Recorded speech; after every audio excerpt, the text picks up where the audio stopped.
With the federal election fast approaching, there is no doubt that we're on the verge of the Prime Minister calling the election. And with the political atmosphere ramping up, we're certainly going to be in for a pretty crazy election cycle.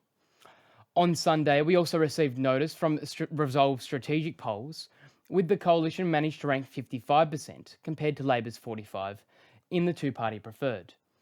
So today we're going to cut through all the noise and look at the pre-campaigns and how they've been going for both major parties, what this new polling data suggests, and what's likely to happen on election day.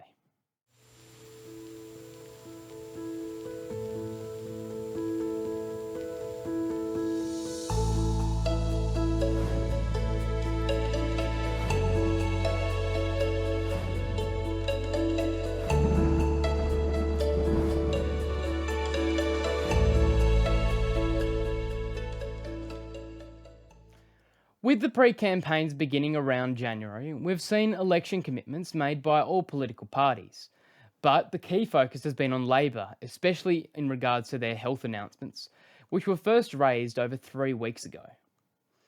First, it was on a pledge of $573 million on women's health, but as of Sunday in Launceston, Albanese's expanded Labor's health agenda, promising $8.5 billion in funding towards Medicare.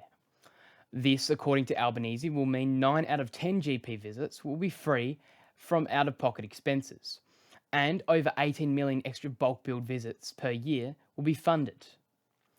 This is an announcement which the government has claimed will be the largest single investment in Medicare since its inception more than 4 decades ago. However, on the same day, the coalition announced their plans to match Labor's commitment on Medicare, as well as an extra $500 million on mental health, as quoted by Peter Dutton, to fix Medicare after Labor's Mediscare campaign. If we look at the political manoeuvres over the past few days, the Albanese government has highlighted Medicare, especially in regions like Tasmania, to take away focus from the cost of living, while the coalition and Peter Dutton matched Albanese's Medicare commitment to counter Labor's arguments of Medicare cuts. It's also likely done to distract focus on policies yet to be further developed by the coalition, like the nuclear energy policy. As of February 23rd, Albanese has pledged a total of $27.5 billion in his pre-campaign bid, while the coalition has accounted for only $9.3 billion so far. While both parties have advocated for policies expanding government spending, neither party has indicated how they'll fund their election commitments. In the latest figures from the 2023 Intergenerational Report, Australia is projected to experience current account deficits over the next 40 years. So while the major parties have committed to funding new developments, neither have clearly stated how they'll be resolving our long-term issues, such as our national debt, terms of trade, or growing wealth divide. But by probably some of the most unexpected news this week is the latest data released by Resolve Political Polls, which has the coalition outperforming Labor by 10 points in the two-party preferred vote. This is larger than Labor's lead in the 2022 election, where they led by over 4.2% on election night.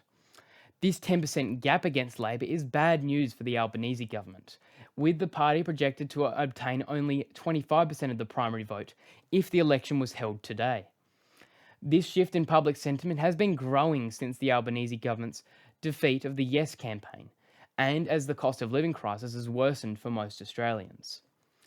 The latest data suggests that Labor's communication to and securing voters has not been effective, and if Labor fails to correct this, it's almost certainly guaranteeing that Albanese will not be forming majority government.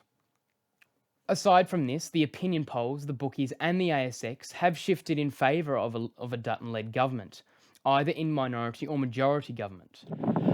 But with how this reflects on the ground, I'm in the current seat of Lyons. It will be one of the key marginal seats that will decide the Australian federal election, with a tight margin between the current incumbent, Brian Mitchell, and Susie Bauer, with a percentage of around 50 to 50.9. It's going to be one of the seats that will decide this election.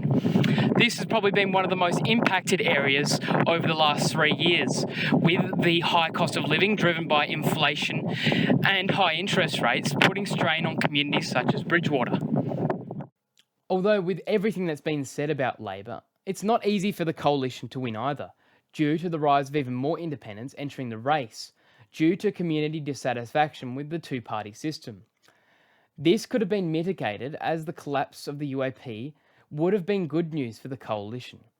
But the fact that the One Nation and the new Trumpeter Patriots Party have been gaining more attention in the media means that the Conservative vote is going to be split in some of the areas, and with preferences possibly not trickling back to the coalition as hoped. The coalition is not only threatened by the minor right parties, but also by the moderates and the left through Teal independents, with an almost a doubling of candidates since the last election. Both the right and moderate political groupings could significantly harm the coalition gains, and even threaten to unseat incumbents. If we look back at the money that's in this election, the fact that the Albanese government's 2024 to 25 budget is in deficit of over $26 billion, it's in the best interest of Labor to try and avoid delivering an election budget, as it's likely to also be in deficit due to the fall of commodity prices and increase in government spending, something which pulled down last budget's surplus. Another thing which is likely to happen this election is another record level of spending. In 2022, the election cost $522 million to taxpayers, but this year we could see anywhere from $890 million to well over $1 billion spent just on the election. This is something argued by community advocates and minor parties as the problem with funds directed towards campaigning rather than putting the funds towards practical solutions. As for what we're likely to see on election night, it's too early to say, but the data and current political climate suggest that we're likely to remove the Albanese government and replace it with a potentially shaky confidence and supply agreement with the coalition or a majority coalition government. But to know for sure, we will have to see on election day, where it will be more clear which major parties will form government. To add to this, you've probably seen some changes in planning across our channel, and it's likely no surprise, but we've decided to live broadcast the Australian federal election. And with the support of key community stakeholders, things are looking very promising. But regardless of how things pan out over the next few weeks, or even election night, we will be here to let you know the important news you need to hear. Thank you for watching this video. If you've enjoyed our content, consider subscribing and ringing the bell so you can keep in the loop with all the latest news stories from the world and around Australia. We're also pleased to announce the release of our 5th edition of the Snapshots newsletter. This edition highlights significant global headlines, as well as major news from Australia and beyond. You can access it for free down in the link provided. Lastly, I'd like to thank our regular supporters and the team for making this video possible. Your support is crucial, and if you'd like to help, consider buying us a coffee, our merchandise, or purchasing a premium membership. Your support would be crucial for the expansion of our platform, and any contributions will be invested into our content, our equipment, and covering other operational expenses. Once again, I'm Heath Clark. Thank you for watching, and I'll see you in the next video.